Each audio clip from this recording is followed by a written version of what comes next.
It's for the articles. Mm-hmm. What's up, Phineas? Thanks for dropping in. Oh, thanks for the follow. Appreciate it.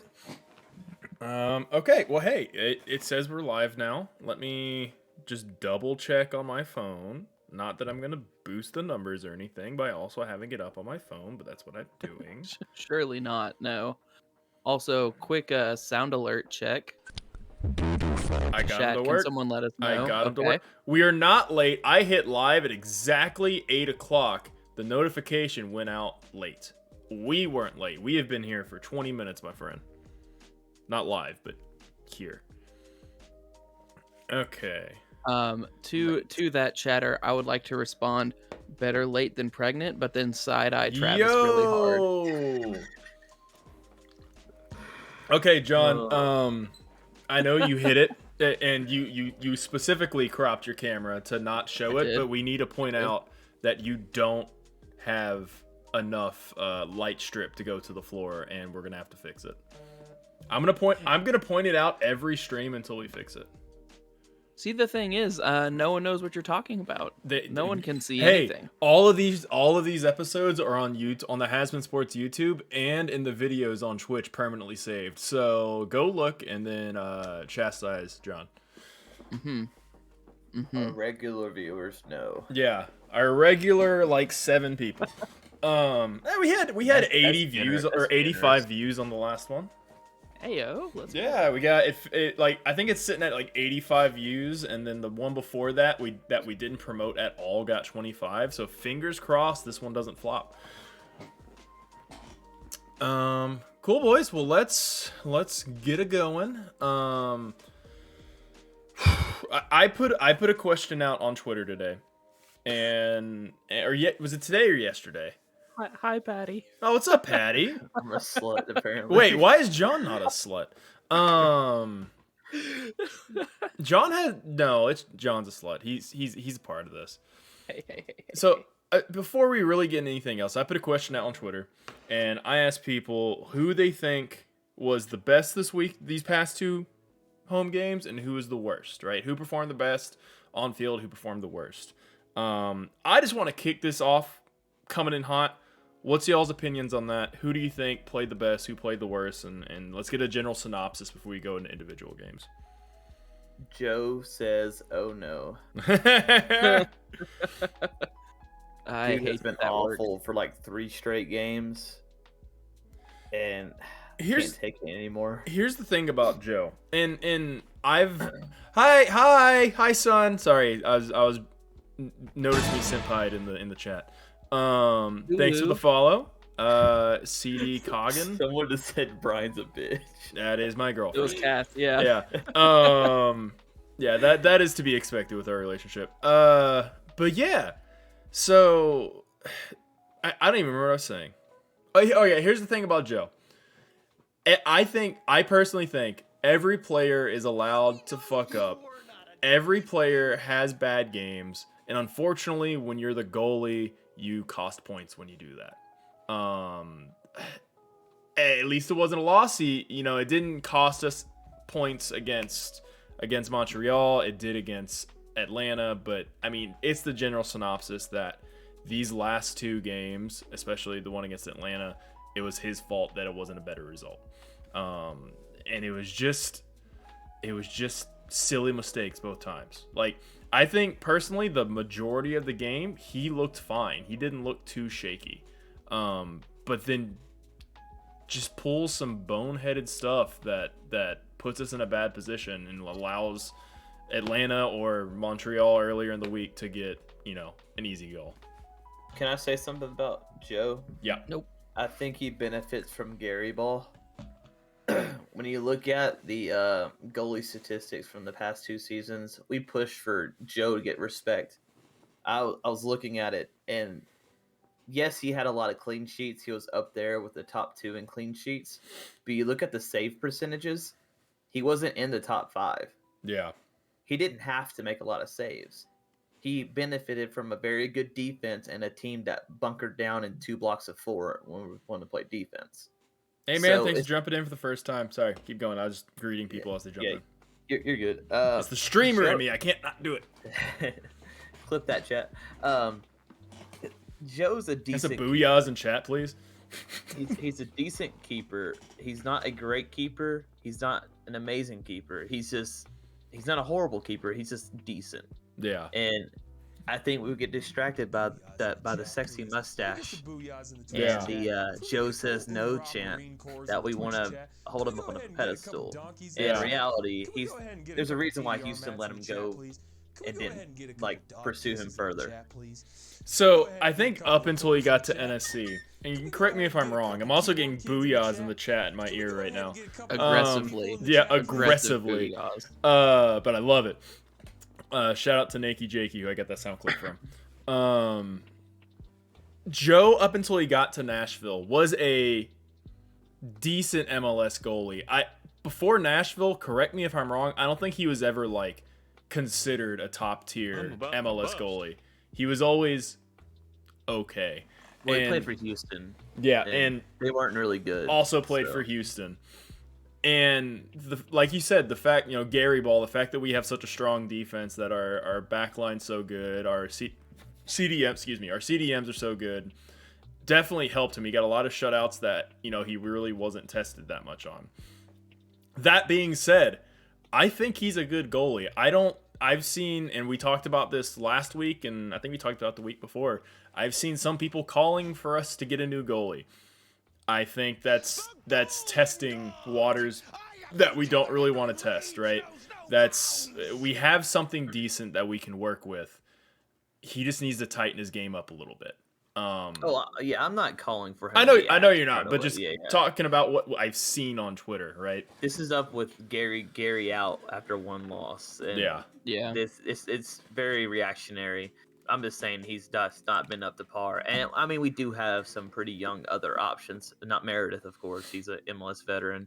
Yeah. You have Panico, who he gets loaned to USL, and he's played well in USL. Yeah. I want to see what he has. He's going to be 25 here soon, or he's already 25. Why not see what he has? And maybe games that maybe, we're up on points, we're able to spare. But, it's kind of hard to do that regular season right now, given that we're in 6th place in the Western Conference. And it's so tight around that area that one win sends you up to 4th, one loss, and everyone jumps you, So it's really hard to, axe Joe right away when he's been the number 1 keeper from literally every game. So, but at the same time, I mean, it's not just a Joe thing, because I mean, if you watched the Austin game yesterday, Stuver had one. I mean, he made the same play. He made a weak foot pass across the field, and he didn't put enough on it. So yeah, it's a very high profile mistake. It's just magnified when you're the goalie, and your mistake ends up in your net. And I'm not comparing here. I want to make a statement, and I want you to know I'm not comparing the talent of these two players. It's just, in my experience in Nashville sports and just sports in general. Ryan's about to say Manuel Neuer would have never made that kick. Never. No, but there was games and there was streaks of games when one Pecorine had some boneheaded mistakes and had some bad games, and there is times where people are like, it's time to move on for Pekka.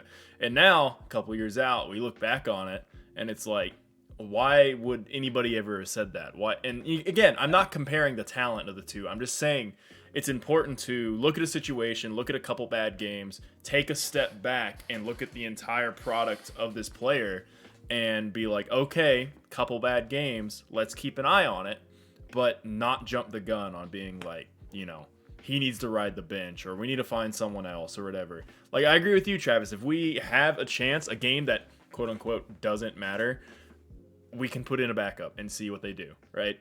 But I think Joe's fine.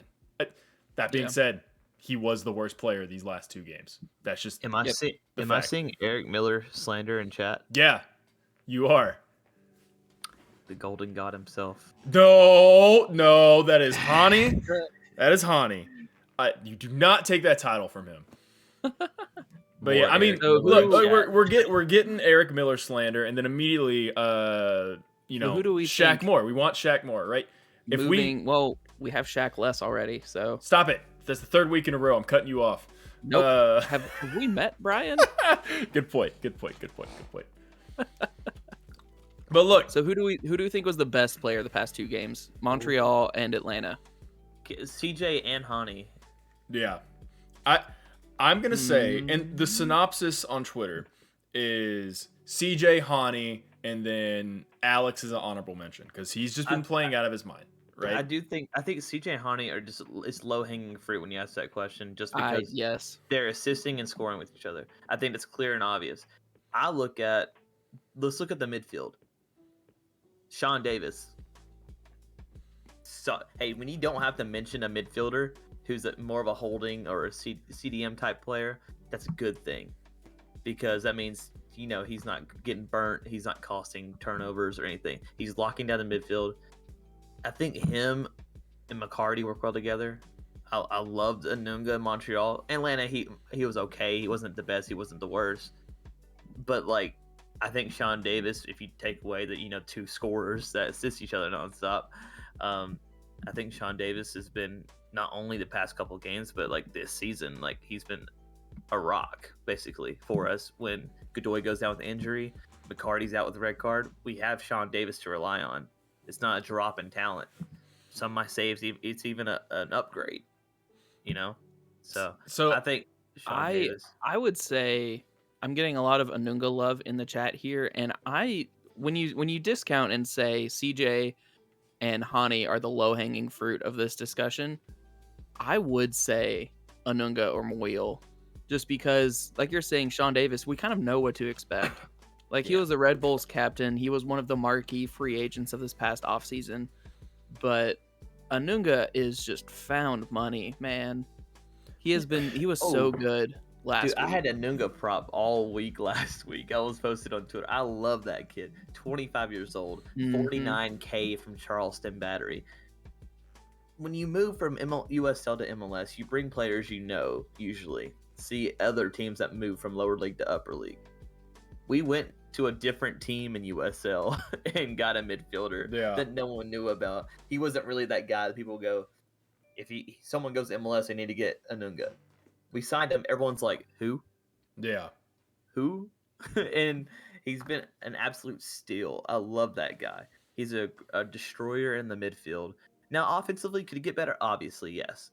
But in the midfield, his pressing's amazing. His tackling, he's our Conte. I will say it. He's everywhere over there, and I love it. I don't mind when I see Anunga and Davis in midfield. I'm not scared. There's times I will say there's times where I'm a little shaky on Anunga, but overall, he's better than I thought he'd be. He is a solid player to back up the quality we have at that position. And when he's on the field, I agree with you. It's you can't have a better sub, right? And in games where those people need a rest or they're injured, I think he's a good player for that spot. I wouldn't go as far as saying he was the best player on the field the past 2 games, but honorable mention for sure. I think honestly one of the best players on the field against Montreal. Past 2 games, no. That one game, he was outstanding. I mean, he have not higher praises. We talked about it on the drive home, Travis. When he gets home, he was emptying his pockets. He had his keys, his wallet, his phone. Mahala who? And Georgi Mihailovic. Mahala who? Dude was, ghosted. He ghosted versus Nashville. Comes out next week against. They lost to RSL, but he scored for them, and everyone's like MVP candidate. I'm like, well, we didn't see that versus Nashville. You know why? Because Todd, Brian, and Nunga. Okay. Mm-hmm. That's all I'm gonna say. But I think the low hanging fruit are Hani and CJ, just because, I mean, they're Oba and Deuce reincarnated. 100%. Dude, the more I watch Hani play, the more just kind of like mystified I am by him. Like there'll be times where I tried to go back and find it, and I couldn't find the exact play, mostly because I was impatient and just wanted to stop searching. But I was looking, there was a ball, I think against Montreal, that he took down the right side of the field. And he got like about halfway to the end line, past the box, right? and there's no one to cross to. He had no help. So he just kind of stood there and danced over the ball and almost made the guy fall over 2 or 3 times, and then made a perfect pass right back out to the top of the box. Nothing came of the play, but like just watching the ease at which he handles the ball in traffic and in the flair he has, I didn't expect him to be this when he started with the team. I expect him to be good, a good distributor, but from what I expected, which was pretty high expectations when he started with us, to what he became, like by far, like especially his past 2 games, the best player on the field, in my opinion. There's a lot of shout outs for Alex, and I will say he has come out this season. I mean, even against the very first home game against Philadelphia, like he had the most chances, like hit post, unfortunately, and a couple shots got saved. Like that point blank shot got saved by I'm about Andre to Blake. bust. Dude, he's just a machine, man. He has heart and hustle. He's a typical Gary Smith player, and this season he's put himself in the right situations to be impactful. And the fact that he's playing right wing back, they found a good even for him because he's not a right wing. He's not a pure right back. He's that in between, and he fits perfectly in there. And I'll honestly say it. Do we want Shaq more? Yes, he's a higher quality player. But right now, Alex is playing out of his mind. It's almost comparable to the Loba situation when he came in right when CJ Stephon was on fire. But I will say now we know Loba's maybe not to the quality of what CJ is. Well, I'll get into that a little bit. I got some stuff to say about that. I think the thing with Shaq Moore, for me, is it gives the option of 4 at the back. Exactly. Yeah, he's a pure right back too. So he can, if we do want to not do a 3-5-2 formation, we have the option of going to a 4-4-2 or whatever Gary wants to roll out. Speaking of lineups, Patty wants to know what lineup do we think Nashville roll out Wednesday versus Louisville? Man, I feel like they have to start resting people at some point. Like I know we talked about it this last week, and we kind of wanted to go for the cup, right? They're relatively close to being in that final match. I will say this: after Louisville, we have Colorado, then we have the international break.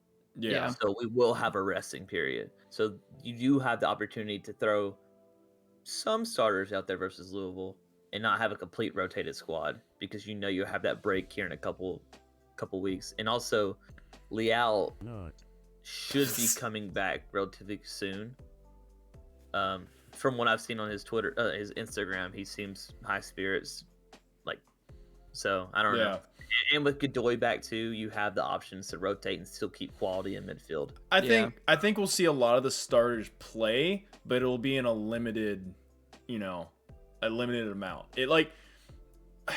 Some of them will start, right? But we're gonna have that 60th minute sub rotation where like maybe Hani comes in or maybe Sapong comes in or whatever. But I think when we roll the team out there, it's going to be a lot of these young guys he's been going to more often. I think Zubac gets a start. I think he is the starting striker. Honestly, I was telling this to a couple people at the game on Saturday. I think Loba is gone. I think you can very clearly tell after one performance that Gary is favoring Zubac. And Zubac is going out there, and he's playing with pace. He's playing well. He's mixing it up. Granted, they came on at the same time last game. I get it. But over the stretch of a few games, I feel like Zubac is getting more and more attention, and Loba's getting less and less. Because they're different players. I think Loba and Zubac do start together. Yeah, I think that too. And then if you need a goal, you bring on CJ and Hani late. If you're desperate, like we really want to go for this, I think CJ and Hani come on. I think it's Hawkinson, Zubac, and Lobo in that attacking. Hawkinson obviously being that facilitator in the midfield. Oh shit! I forgot to turn that one off. Thanks for the bits. Baby shark. Let's embrace the baby shark, everyone. Let's let it go. I can't hear it. This is. I'm watching the stream, so sad. I don't know who donated this. Thank you for the 750 bits. Because it's money. That's awesome.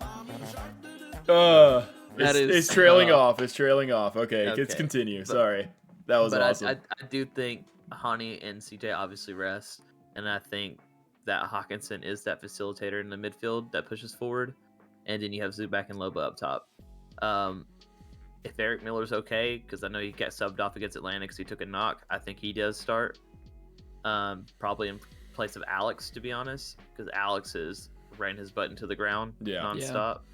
We'll see Washington Taylor for sure. Yeah, Taylor for Lovitz. Yeah. Mayer starts. I think Josh Bauer.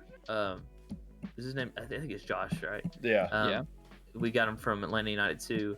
I think he starts. I think you see him get minutes. Longmire maybe still in protocol still. And Romney probably. Because Gary just doesn't take out Romney, period.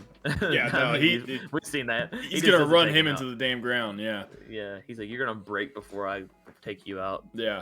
Zimmerman and Mayer. Zimmerman probably rest this one. Mayer probably plays central in that center back pairing, and then Bauer to the right. So I don't think you can take Walker out, honestly. Like, we saw how that happened the last time, and just the back line wasn't there without him.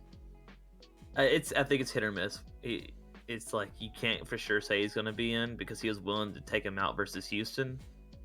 And I don't know. I can't call that one, but I'm eager to see how the midfield pans out because you have McCarty, 35, running everywhere. Davis is running everywhere. Nunga's been getting a lot of starts. I think Nunga probably starts, even though he's been playing a lot. And Nunga and Godoy probably together with Hawkinson as that almost like a number 10 role. Yeah. So we'll see rotation, but I think even with rotation, we still have a pretty strong squad. What killed us against Houston was we rotated it too much. We threw too much rotation into it to where it's like there was no chemistry at all. And I do think maybe Henwa Labuana comes in as a sub. He may come in up top rather than as a wing back because his defensive skills kind of scare me a little bit with how he approaches tackles. But it'd be eager to see how that goes. Yeah. So and someone in the chat said, "Here's the thing about Zim. He'll want to start. He'll tell Gary. He'll probably tell Gary he can play, but Gary will sit him." I feel like you see I can't confirm this, right? But I feel like we see that a lot with a few of our players. Like the fact that Hani was in for like the entirety of that last Open Cup match. I don't personally, and we said this before that match, I would not have started him. I would have let him rest and come in at half. But I just feel like, especially within the leadership of this team, that they're probably pushing the start, especially in these cup games. Well, Yeah. I think Hani doesn't start that game if Liao's healthy. Yeah. Because Liao is the backup to Hani's role, basically. Yeah. But with Liao injured, it's like, well, we already have Hawkinson filling in. Who else do we have to go? I still think the backup Hani should be Ake. Like, we've seen at the times that they've played together, it's been year one Hani and Randall. They're in each other's space. They don't know how to coexist. So, It I should mean, be what if Ake's a 10 and not a 9? I think he should be. I don't know if he's showing it to Gary or not. I think I that don't may be know. the issue. I mean, Gary might be trying to shoehorn him into a 9 because there's been a lot of Ake slander, and I get it, but also like he hasn't been put in the position to succeed. Yeah. I don't think. And I, what I said earlier, like I'm not even necessarily slandering Ake.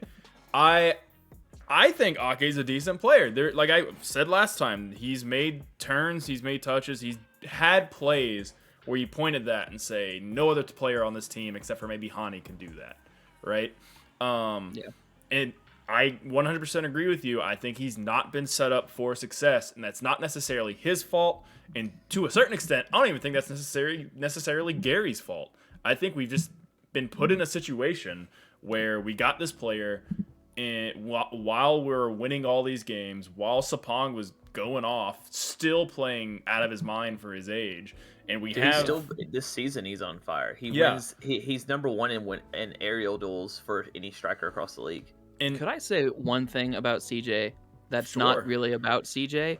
It's just very frustrating to me as a person. There's this fan, like 3 rows behind me, who doesn't call him CJ or Sapong. He calls him CEEJ. oh.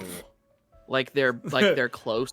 Like they're bros. Like, yeah, he's a stepbrother or something. He's like, And oh, what's I'm up, like, CEEJ? Hey, what if we didn't do that? That's a please don't very do that. hockey nickname. I don't like it. What John had mentioned, it's what Liao and Hani had an issue with the very first season we played together. They ran into each other a lot. The chemistry was off, and when one was starting and the other wasn't, we played better. And so it was like, well, they can't play together. But now you look at it, they played perfectly fine together. A lot of people want to blame Loba for him and Hani running together, but if you go back and watch, I watched it, and Hani actually ran into Loba. Loba would be standing in the right position, receiving the ball, and Hani would just come steal it. Prime example, Well, Houston, a ball played right into Loba's feet. Hani took it off Loba, and Loba just throwed his hands up like, dude, what the heck? Yeah. Hani sailed the ball over, so it wasn't like he scored off of it. So it's not just Loba's fault that they're running together. It's both of them, just they have the same idea. It's the right idea, but they're doing it at the same area, and it doesn't really work out that well. And I will say, Hani had the exact same slander his very first season that Loba's receiving now. Brian and I know someone specifically. Aaron Grisham. Aaron Grisham. They wanted Hani gone after 15 games into the season. We're like, dude, okay, give him some time. He's gonna be fine. And guess what? Now he's our pride and joy. He's our golden god, and we will not trade him for anything else in the world. I'm not saying Loba's gonna live up to that standard. I'm saying he needs to be given an accurate opportunity. And like the entire reason I'm saying, one, that I think he's gone, two, that I kind of want him to be, is not because I don't want him to be on Nashville, and it's not that I don't think he'll be a good player. I do think he'll be a good player. I just think we have the need he was supposed to fill pretty much taken care of for not however many millions of dollars he's making, right? I think that money and that DP slot could be spent way better elsewhere. Travis and I are starting the transfer rumor. If Tade Castellanos goes to West Ham, I want Mikel Antonio. Yeah, and Mikel Antonio to Nashville. He would destroy MLS, guys. Pure sources. Oh my gosh. Oh, speaking of Antonio, like, he fits the perfect striker mold for Gary Smith. You go back to USL, he likes the big, tall guys that can do hold-up play and win the ball for him. And Loba isn't that. Loba is more, keep the ball on the ground, play a quick through ball. He's a speedy guy. He's not that guy. He's going to go up with. Now, can he jump? Yeah, he's shown that he can get up and win that header. But he's not strong enough to hold off. He gets plowed through a lot of the times. But CJ, he wins the ball. He can hold up. Heck, even Cadiz could hold up a little bit. And so you just look at the type of striker that Gary wants. And I think there was just miscommunication between him and the front office with that one. And he's just trying to find how he can insert Loba without taking out Hani, because he knows Hani is the facilitator for our offense. I think it's obvious with that one. So yeah. I don't know, man. I've wanted him, and I've been calling for him to start. I've wanted him to play out and be the guy we all know he can be on the field. I just don't see a path for him right now. I just don't. I don't know how else to phrase it. Like, there's too many people playing well, and he's not delivering enough when he's gotten his chances to give me any amount of confidence. And I've seen people in chat, and I've heard you guys say, like, the chemistry takes time, and I get it. Like, we watched that happen with Hani and Liao and other players on the field. But man, like, when is he going to get that time with how well Sapong's playing, with how well Zubak immediately came out and gelled with the team, and with how well Hani's playing, and Liao, when he's healthy again, was playing. Like, I don't see that happening anytime soon. And the only way to remedy that is to get something back for your investment and move him elsewhere, unfortunately. I do agree CJ's just playing out of his mind. At 33 years old, he'll be 34 in December. I think he's found new life under Gary Smith, and I think the system fits Sapong very well. In Chicago, where we got him from, well, his last team before he transferred here, he was playing on the wing. He was a right wing for Chicago. That didn't work out very well because he's not a right wing. He's more of a target forward, and we see that now with his hold-up play, his aerial ability, with his flick-on headers to Hani. Him and Hani have this chemistry that I haven't seen before in a hot minute. And he's found new life. His career's, I mean, it's towards the end, obviously, but he's taken off again, and he's not shown any signs of really slowing down. So it's kind of hard to set CJ off to give Loba time. So I agree, like, you gotta see more time from Loba, but how are you going to get that time when you have the likes of Hani and CJ who are just clicking? You don't sacrifice that. You don't fix what's not broken. Yeah. You know? As long as we're winning games and as long as we're in playoff position and we are, within striking distance of like home field advantage and stuff like that, like there's no reason to test that. Like, why would you fuck up what you have going, right? We're in 6th place in the West. 3 points sends us to 4th. 3 points for anyone around us puts us out of the playoffs. We're in the Open Cup to where this is one of the prime opportunity to win a trophy, get some earnings from winning the trophy, and get a CCL berth. It's kind of hard to find a slot to slide him in because you're trying to win. You're trying to get into the playoffs because you never missed the playoffs under Gary Smith. But you're also trying to win your first trophy. So it's like, which one do you sacrifice to, maybe see if he pans out? And I think Alex in chat is like 100% right. He said, if the transfer occurs before last season starts, we're having a different conversation. If we got Loba earlier, I think we probably never see Sapong in the way we did. I don't think he brought Sapong in to be the guy. He brought in someone who had MLS experience, who would be a good player and be dependable when he got on. But I don't think any of us expected him to be as good as he is. Oh, no one. Like a 33-year-old CJ Sapong who had failed stint in Chicago, partly Chicago's fault, and then he played in Philadelphia. He was all right there. Like, no one expected him to come to Nashville and be that star forward to partner with Hani Mukhtar.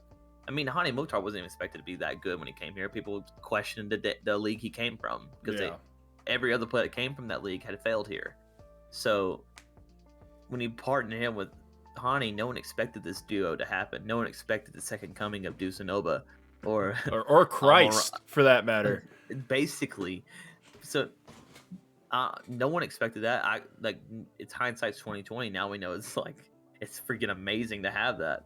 And I wish, maybe we do go get another DP. We get someone that's like CJ stature because it works well in the system. Now, I would say now if Loba is, I don't know what that relationship is behind the scenes. Like, I don't know if he is disgruntled that he's not getting playing time, if he is understanding of what's going on, is being patient. If Loba is willing to wait it out because he's still young, he'll get that playing time eventually. Because CEEJ isn't gonna last forever. What have I done? What have I done? You've created a monster. Can we some sieges in chat, please? Let's go on Twitter. Yeah, 100%. You know what? Not the meme machine moment of the match, but the meme machine moment of this stream. CEEJ. Moment of the match was the lady getting speared. Oh my god! Yep, that of the Atlanta match. Yeah, the meme machine moment of the match was chick getting laid out by security. Rainbow Six Siege. I was gonna tweet that, man. So I have a personal meme machine moment of the match for Montreal. Okay. It's so as you could tell, chat, I'm not exactly the most in shape person, but I'm in the third row of my section in the corner where the away subs warm up. So I decided I'm gonna banter Romel Kyoto. Oh god. This really, really fast dude. And I said, Romel, and he turned, he looked. I was like, okay, one, this is already unexpected. You've messed up. Not you, him. And he turned, I said, I'll race you for your cleats. And he laughed and he turned back around. And that was the highlight That's of my funny. day. That's awesome. That is great. It was I'm great. trying to think that of man was in his anything feelings. significant that happened at the Montreal game that's memeable. I like Patty's moment of the match. Oh, man. That was a good one. That's up there. I still think the meme machine moment of the match for Atlanta was, like you said, that chick She got just getting laid out during the rain delay. Dude, she got dropped so hard. She I was looked like, unconscious when they pulled her I up. think she probably was. to be honest. Okay. Like, I say she got laid out. She got hit pretty hard. The hit wasn't even that vicious. The It was how ground. her head snapped when she hit. yeah. Hey, You play stupid games, Yep. you get stupid prizes. I mean, Yep. come on, man. And especially after what happened with that fan that snuck on the field during the anthem, the security guard that sits in front of the That- croc block. that The security guard, he's 6'9", yeah. like 300 something pounds. He told us, the boss said, next time someone runs on the field, no matter who they are, send a message to everyone that you do not run on the field.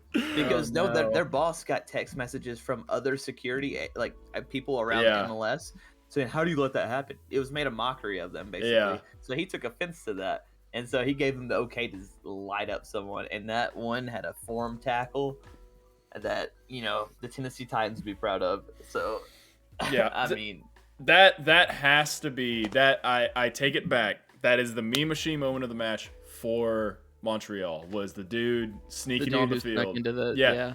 Look, and I posted it from Has Been. Look at me. You watching this? Look at me. Don't run on the field. But my God, that was funny. Like, and the camera work was great. Like, just going down the line of players and this like we just won happy moment, and then just like random guy, and it like pans around him, and then you see Hani walk up like, oh, like who are you? And then they just kind of like continue it's about the their Sean business. Davis double take for me that got Yeah. me. Like, he just looked at him, looked at his shorts, looked back at him, and looked at Jack like, who's this guy? Yeah. It killed me, dude. It I was the wonder if greatest there's, I moment. wonder like how close the first team is with the academy kids, and just wondering like, I don't know, he could be one of the U19s. Could be, I don't know. I heard a rumor. I don't know if it's true, but I think he claimed that he was someone's like kid or cousin or something, and got on the field. Who knows? Hey, look, don't do it. It's bad, wrong, don't do it. But props to him. Like, he pulled it off seamlessly. Mhm. So, a question in the comments: did Stu hit your Venmo, Travis? Well, he liked my comment when I commented my Venmo name, and so I haven't seen anything yet. He liked it about an hour ago. I haven't seen Interesting. anything yet. Travis is F5ing his Venmo, so it's just I'm like, dude, constant. Stu is a refresh. liar, is what you're saying. This is why Alexi Lawless is clear. Yeah. No, but I'll give it time. I feel like he's a busy man. A busy liar. I'm Dax's kid. Yeah, I mean, could be. Dax is like 50 years Yeah. old, so. Hey. Oh, okay. This isn't the last two matches, but I did want to bring this up last time, and I just forgot. So, you remember how in the first episode we talked about how people were saying Dax has been playing bad? I've gone back and looked through, just rewatched some of our first home games.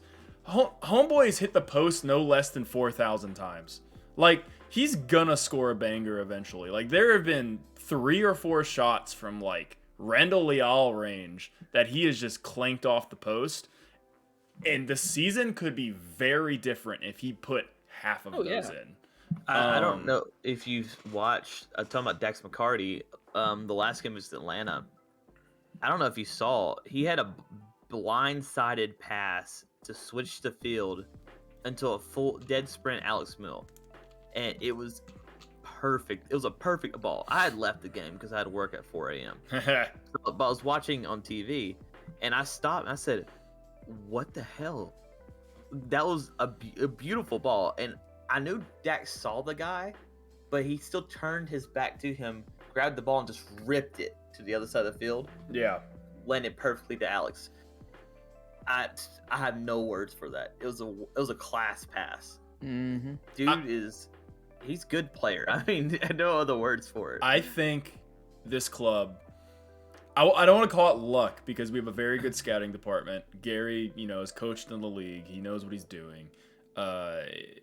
We did a very good job of going out and getting senior talent with MLS experience and bringing them in and meshing them together and having it just work. When we first started, since we started, I've been impressed with Dax and Godoy working together. They've never played together, but they meshed together so well. And that first season, I was happy about it, but I was a little nervous. Okay, they're kind of old. What's going to happen next? But then we've done an even better job of filling in on the back end and getting, Davis, getting Anunga, getting, whatever. And I have no worries about our midfield and our back line for a while. It's just figuring out up front. That's it. That's our problem. I will say the mythos around the Dax McCarty acquisition should be one of those MLS stories that every fan knows. They went out, he said to Chicago, if you're going to trade me to this expansion team. I want to go there and build their culture. Yeah. Thanks for the follow, by the way. Appreciate it, buddy. To come to us. Yeah. And that's what made me. Now, he was my first jersey for Nashville in MLS. Dax McCarty. I was like, he's our first captain. The fact that he wanted to come to us. He's an MLS. I'll say MLS legend because everyone knows who he is. Yeah. He has a good reputation. He's a good player. He's an MLS lifer. I like that. And so, I mean, you can't say enough about Dax. And I mean, I don't know. Thank you for the follow. Appreciate it, Daddy. That's great. He is dad on the field. He's Dad McCarty. He is this team's father. Yeah. Yeah. But I don't know about Dax taking corners just because. I mean, he has a good ball, but he's that guy. He's that front post guy, and that's what Hani looks for. They look for that front post flick on. Sometimes it doesn't work, obviously. It hasn't worked in a while, to be honest. I would like to say I get scared whenever a fullback takes corners because when Hani takes corners, Dan is usually the last man back. Mm-hmm. So when Dan takes corners, the last man back is Eric Miller or Jack. They will lose a foot race. Jack especially. Jack is slow. He's a great player. I love Jack. He's great on the ball. I mean, he had that secondary assist against Atlanta with the Hani header.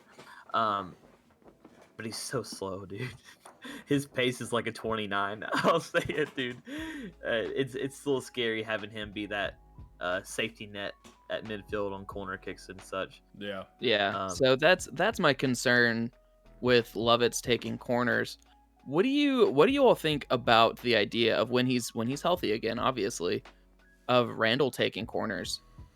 I'm all for it, but I also like the fact that having Randall at the top of the box just to rip one back home. That's what I was about to say. The opportunity cost is he's not going to be there to hit a banger. In practice, that's a good idea. Or in theory, it's a good idea, but in practice, it takes it. So you think Chris? I think Hani could hit bangers. Chris mentioned when Jack fell over the ball against Montreal. It was the first half, I believe. He was running with the ball, and there was no pressure. I think he was just overthought the pass, and I think he stepped on the ball, and he just ate shit so hard. I don't know. Chris mentioned that, and I immediately thought of it because I remember seeing that, and I was like, "Why did he fall?" He just like straight Sunday league the hell out of that, but. A lot of chat is agreeing with the Leal taking corners. I mean, who said it? Solser, WB Solser said it could have been Blake. Yeah. Leal has some of the smoothest crosses on the team. I get that, but the opportunity cost of not having him at the top of the box, being ready to they do that near post flick and it pops out. Who's standing there to put a screamer to the back of the net? Randall Leal, where that's his entire thing, right? Of course he's talented at everything else, but what is he feared for? The power of his shot from how fucking far he can take it from. And I think we have other options that work, and I don't want to take away that very scary threat that they have to think of It's like you have him at the top of the box. They can't just leave him unmarked. So they have to have someone out there, which opens up the box for Zimmerman to be an absolute god in the air, right? No. So Chad's right. What about Manhattan Messi? I mean, That was a left-footed strike, mind you. He's much better than that Argentine fraud. So, I think he can do whatever we want him to. I can't wait for Lionel Messi to get to MLS and just get bodied by Anibal Godoy. Alex is gonna show him who is the real Messi. 30 step-overs and trip over the ball and still retain possession somehow. I love that kid. He has a 29% dribble success rate. You know that, right? That seems insane. That's very poor. Really? It's very poor. Doesn't matter. Don't care. In 1v1s, he's 29% successful. Hey, that's 29% more successful than I would be. Dude, so if there's one thing, he was 100% successful on that shot, though. Yeah, absolutely. If there's one thing that will get you appreciated on any Nashville sports team, is being relatively small. He's not super short, but relatively small, pacey, and feisty. Like that will get you loved universally. Like think back to like Jordan Tutu, right? NSC Jordan Tutu, yeah. Think about Jordan Tutu. Was he good at hockey? I mean, better than the average person, yes, but not. He wasn't the best. Could he skate really fucking fast and destroy people? Yes. So we universally loved him. And I'm getting those vibes from Alex. Alex is a little more skilled than that. He had that left-footed banger. Kind of proves that. But like you said, very low dribble rate. Not the most skilled player on the team. But there's something about his energy that changes how we play. And I'll take it all day. Manhattan Messi, better than the Argentine fraud. Chris, my mind can't be changed. Chris, how the hell does anyone keep their confidence up if you're only succeed 29%? It's about heart. Yeah. And that's what the Manhattan Messi has. And I think that's why we stay hungry, we devour. Yeah, honestly, what the comment said, man, if he made that shot against Blake against Philadelphia, I mean, Alex would have 2 goals that game. They hit the post twice. I'm telling you, look, Joe's been shaky the last couple games. We need to figure out what's going on up front other than Sapong because we're kind of starting to run him into the ground. But everywhere else in the field, I am so comfortable with. Like, I'm fine.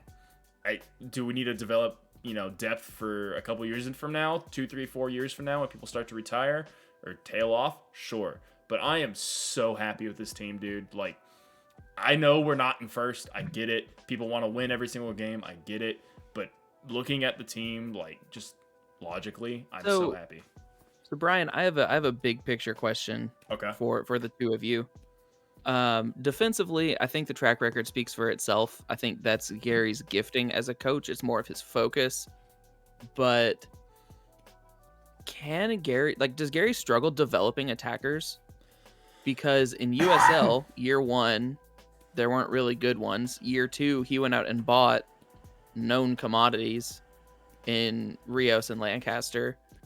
And that's kind of what he's been doing in MLS too. He's been acquiring finished products to lead the line and then developing kind of behind them.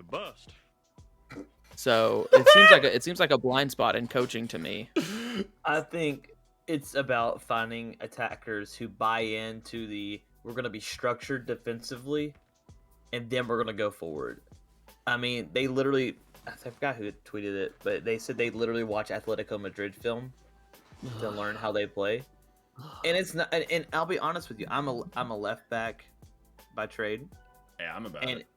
And I'm a defensive person. Hey, we will not be mentioning Alex Radulov in this chat. And I mean, any attacker you ask, they Thank don't you for want the to play 100 bits, buddy. defensively.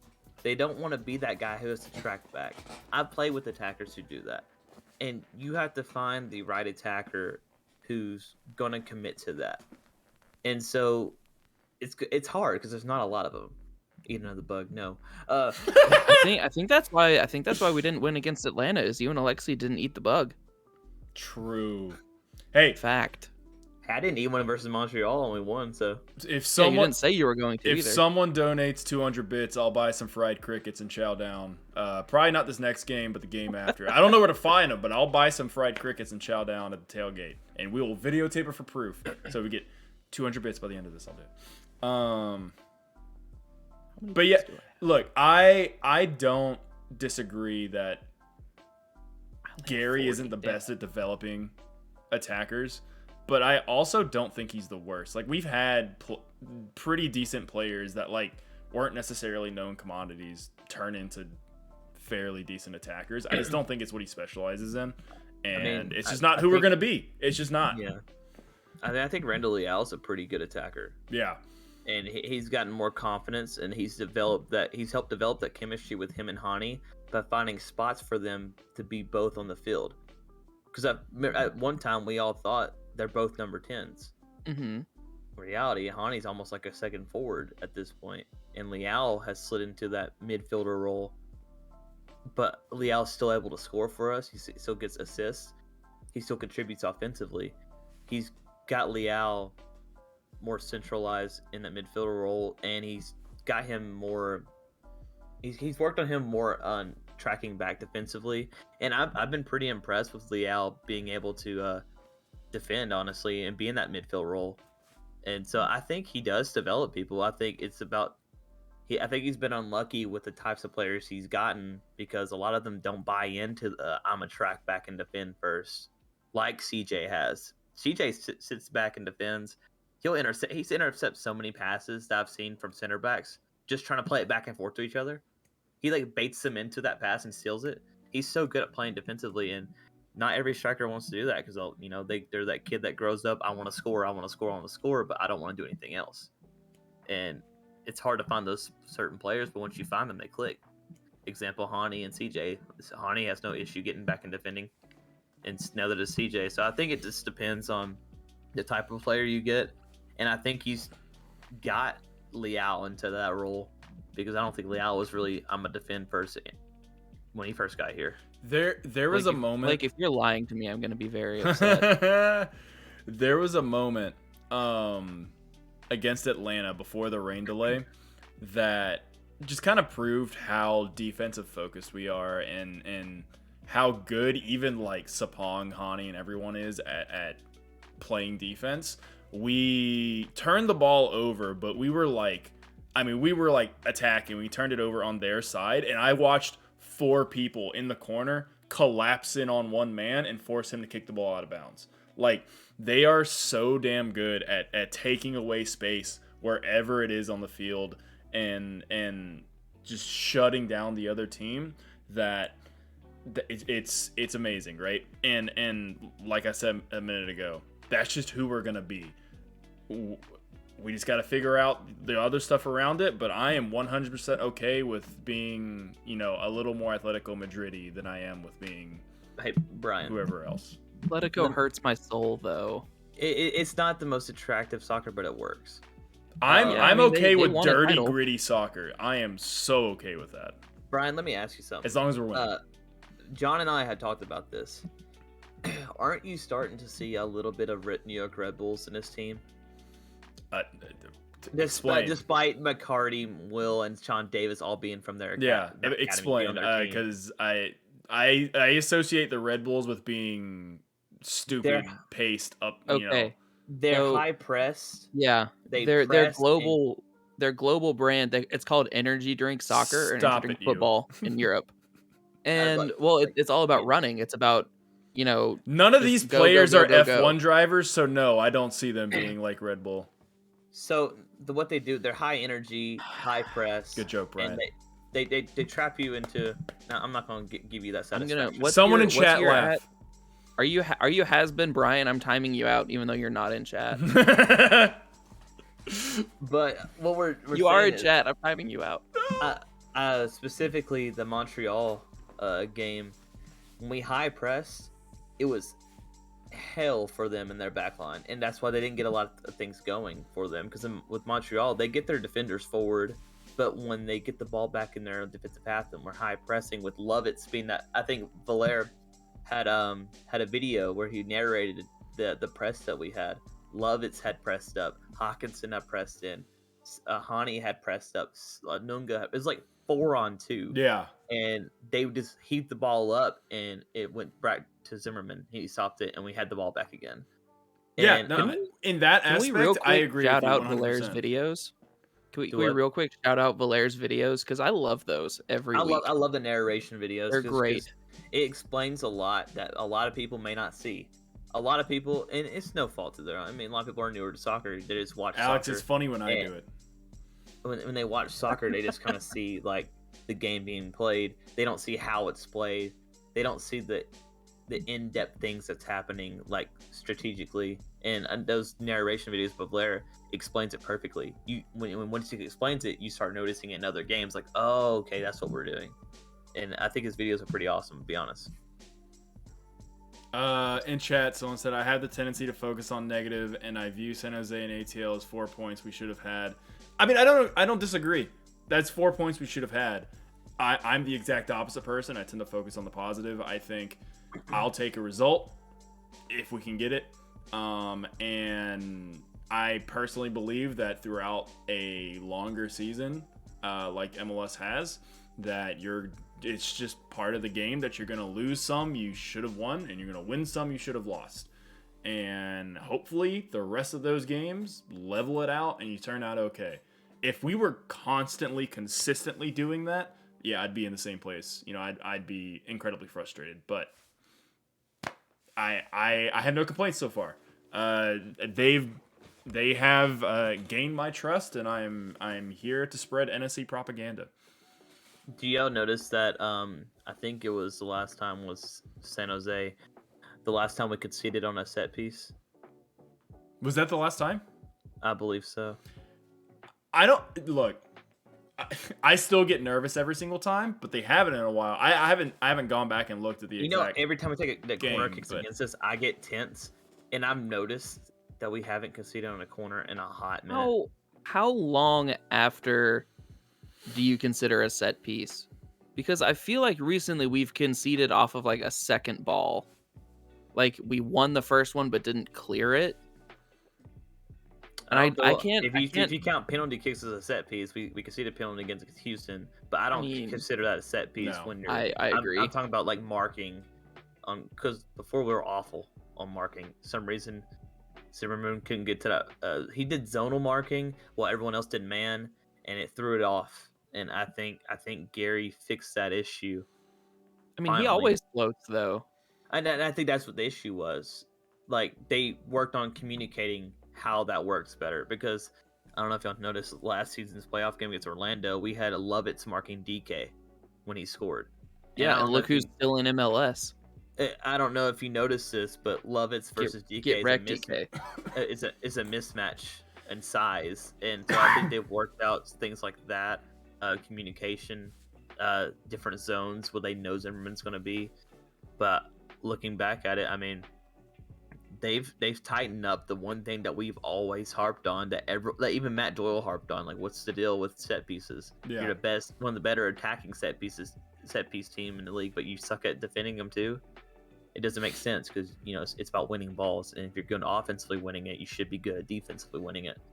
And I think they've tightened up, and I believe San Jose was the last time we conceded, and it was off a Bobasi free kick.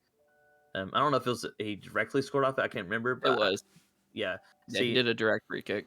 And so that'd be on Willis to save that. But sometimes free kicks are almost impossible to save if they're hit just right. Yeah. But really, like the corners and stuff like that, playing them in, we've done a really good job on stopping that and tightening that up. So that's another thing. And I want to say that people may be looking down like season so far. This time last season, we had 22 points. That's only 3 more points than we're at right now. And last season, we finished top 3 in the East. Yeah. Last season, we didn't have an 8-game road stretch to start the season. Yeah, we also we didn't have all the travel that we're going to still have in the West, though. And we had the Open Cup. So we have a lot more adversity going against us this year, but we're still right in the thick of it where we were last season. So that's why I'm so optimistic right now. Like, when people ask me, are we a top 3 or 4 team in the West? I say yes, because of these circumstances. And I get there's some concern, But you got to think other teams have a lot more concern than we have right now, and That's true. That is so true. it's like we're not the only one that's going through certain things. Like everyone's going through things right now. I mean, Seattle did win CCL, but they're also like, okay, they're done with that. What's their excuse now? You know, but everyone has like going through things. We are too, but given the circumstances we have and look comparing it to where we were last season, I think we're doing pretty solid, and I do think we make the playoffs. I mean, but hold on, I was reading the comments. Yeah, I agree. Putting us in the West is one of the greatest screw jobs. We'll be the back in fact the that East we're- next year. It's fine. Yeah, but And say here's the- St. Louis is going to bump us back. The next team is going to be Vegas after that. I mean, that's Yeah, not so confirmed. we won't be obviously, back in the but- West. And I will say this: the West is far harder than the East. We're yeah. undefeated against Eastern Conference teams, by the way, and all Yeah. 4 of our losses have been against the Western Conference. So I will say that I'm looking forward to be back in the East next season because of less travel. We get more games versus Cincy and Atlanta, which that Atlanta game, man, that Yeah. those first 18 minutes, it was electric, dude. That Bro, atmosphere I was just about to say let's transition out of kind of strategy on the field talk and talk about off the field and game day experience. That, like you said, that Atlanta game starting off, the first 18 minutes was, I'd argue, even louder than the home opener. It was wild. It was crazy in there. Everyone was hyped up. Everyone was already singing like it was like we were leading in the 90th minute. It was amazing to kick off the match, and it is such a bummer. Even though we got the cool videos out in the concourse and stuff, it is such a bummer that there was that 2 hour or however long it was rain delay. 2.5 hour rain. Yeah. And just kind of deflated everyone a little bit, you know? So, speaking of the videos in the concourse, can I just casually say the Baja Blast salute of the week was to the vibes during the rain delay? Bro, I'm so happy that situation happened because it took a good, because a lot of us expected the rain delay to be pretty short and be right back out there. Yep. But once people kind of realize we're kind of hunkering in for this and it's gonna be a minute, it turned into a damn dance party out in the concourse for 2 hours straight. And that sort of stuff, the videos and photos and whatever coming from that is getting us respect across the league. And honestly, stuff like that will start getting our fan base respect across, Europe, wherever else. I mean, we Even in have this Brazilian fans following us now. We have South American fans following us now. That sort of stuff is what's going to take us to the next level fandom-wise. I mean, even in the city, like Titans fans that aren't soccer fans, they saw that and like, that looks cool. Yeah. Like they were like, okay, that looks like a vibe. Let's go see that. And I want to shout out La Brigada, dude. Oh yeah, absolutely. They keep the vibes going no matter what's happening. I don't know, dude. I don't know a lick of Spanish. I'll say that right now. But I be singing my heart out with them. I don't know what I'm saying, dude. So let's get it. Every game, and I tweeted about this after the last game. My mom's side of the family's Hispanic, so I got the pronunciation down. I can think it. I know what they're saying. Whatever. I'm just bad at putting sentences together. I'm not good at speaking it. I'm a shame to my family. I get it. But every game, someone will sit by me and I will explain to them. This happened last game. I was like, they're like, oh, what are we saying? So I said it very slowly for them in Spanish. Like, oh, what does that mean? I explained it. And by the end of the game, I look over and this girl and her boyfriend that have never been to a soccer game in their life are screaming it out, belting out in Spanish. And I even saw a couple of the hand gestures because they were getting into it. They looked around, saw what everybody else was doing, and it's amazing. And it spreads every game, right? Like we've seen, even to start off, they're the simplest ones, the Vamos Nashville one. Even people didn't even know how to say that. People didn't even know what it meant, whatever. And it took a long time for that to catch on. But then there was a game last season where it kind of clicked and it just took off. Yeah, it was that atmosphere just all together The atmosphere was just a whole, I don't know, that energy that you felt. Because it was just going back and forth. It was open game basically. Both teams were just going for it. There was no one sitting back. I mean, with Atlanta, their best defense is a good offense, given how their defense is right now. Nashville, you're at home. You don't want to sit back and beat a defensive one at home. You see Gary Smith when he plays at home. He goes for it. He doesn't do that. I'm a bunker down, get this point. So seeing that, I think, energized the crowd too, because we both had one solid chance before the lightning stuff happened. It sucked, the rain and lightning, and I think those tornado warnings too. It sucked that ruined it. But I think a lot of people that was the first time are like, yeah, I'm still coming back. I'm gonna come back when it's a good weather. And I've seen people, they're season ticket holders now. We're over 23,000 season ticket holders. It's only continuing to grow after each new fan experience. I've seen all the time on Twitter. I'm seeing, went to my first Nashville game. I'm officially season ticket holder. You know how many times I see that in a day?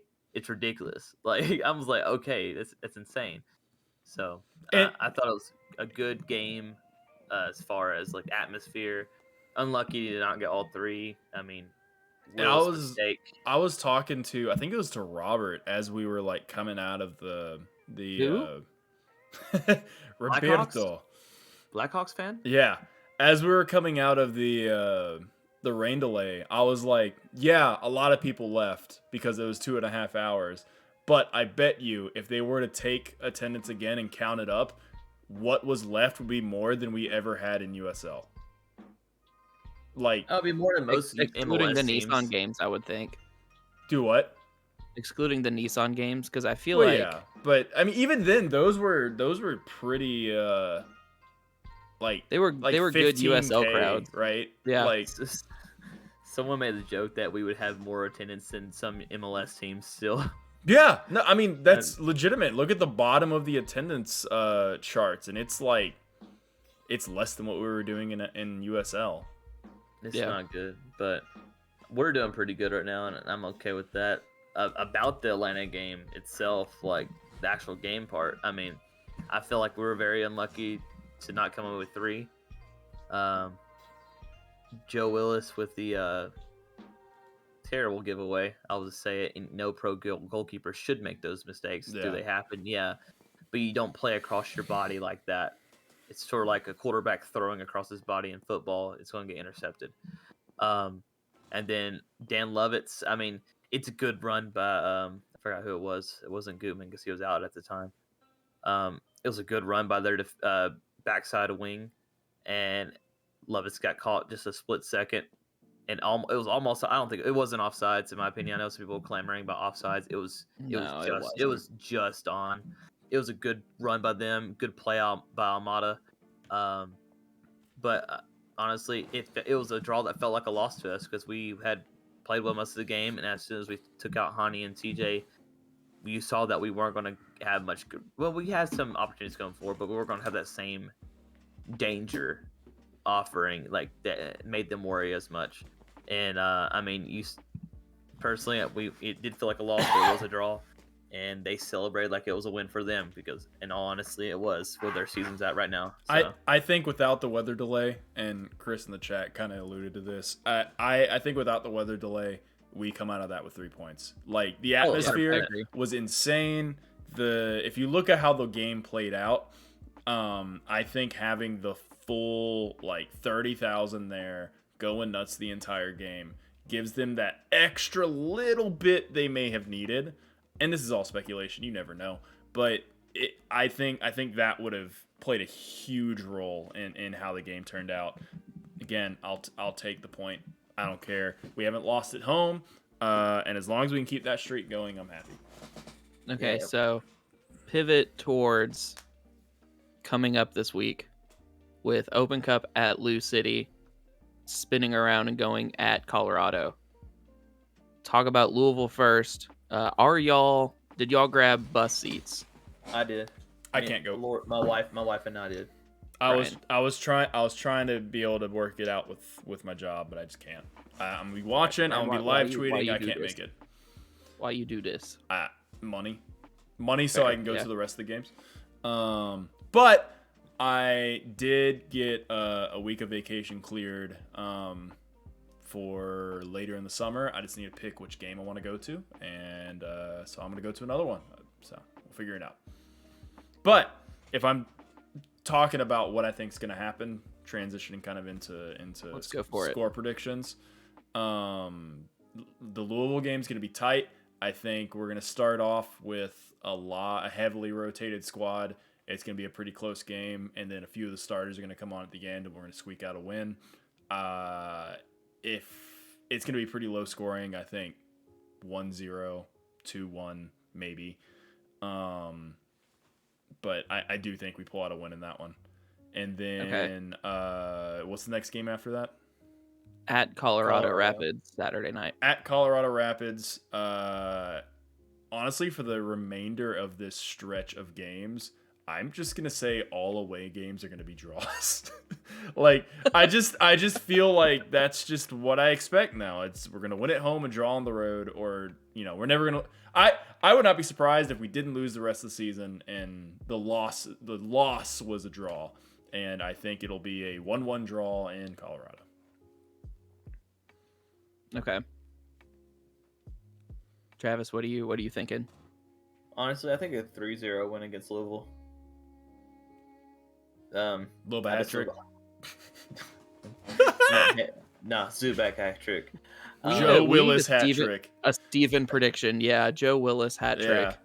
But honestly, I think a 3-0 win. I'll be honest. I'll watch a couple Louisville games. Their most recent ones actually not look too hot, to be honest. Yeah. It was like a 4-3 loss at Los Angeles Galaxy 2, and they lost 2-0 to Monterey Bay. I think if we come out there and play how Gary wants, 3-0 wins. That's what I expect. Okay. Colorado, they're a good team.